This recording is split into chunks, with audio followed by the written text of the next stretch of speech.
నమస్తే. ఈరోజు స్పెషల్ టమాటా రసం. తిన్న వాళ్ళు అడిగి మళ్ళీ చేయించుకుంటారు. అంత బాగుంటుంది ఈ టమాటా రసం. అది ఎలానో చూద్దామా? ముందుగా ఒక 2 టమాటాలు తీసుకోవాలి. తర్వాత అందులో కొన్ని వాటర్ పోసుకొని అలాగే పులుపుకి సరిపడా చింతపండు వేసుకుంటున్నాను. వీటిని మూత పెట్టి ఉడకబెట్టుకోవాలి. టమాటాలు ఉడికిన తర్వాత టమాటాలపై ఉన్న తొక్కను తీసివేయాలి. తర్వాత టమాటాలో నీరంతా బయటకు వచ్చేలాగా చేత్తో స్మాష్ చేసుకోవాలి. బరకగా ఇష్టం లేని వాళ్ళు మిక్సీ పట్టుకోవచ్చు, మరేం పర్వాలేదు.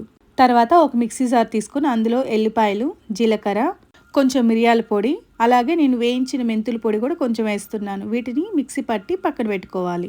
తాలింపు కోసం కొంచెం ఆయిల్ వేసి వేడైన తర్వాత ఆనియన్స్ వేసుకోవాలి. నా దగ్గర కరివేపాకు పొడి ఉంది, అందుకని నేను కరివేపాకు పొడి వేసుకుంటున్నాను.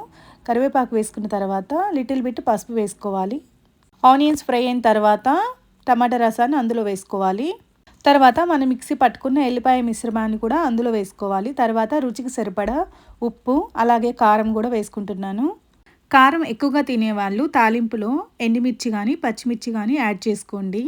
తర్వాత వీటిలో కొంచెం రసం పొడి అలాగే కొంచెం వాటర్ పోసి ఉడకబెట్టుకోవాలి. ఉడికిన తర్వాత కొత్తిమీరతో గార్నిష్ చేసుకోవాలి.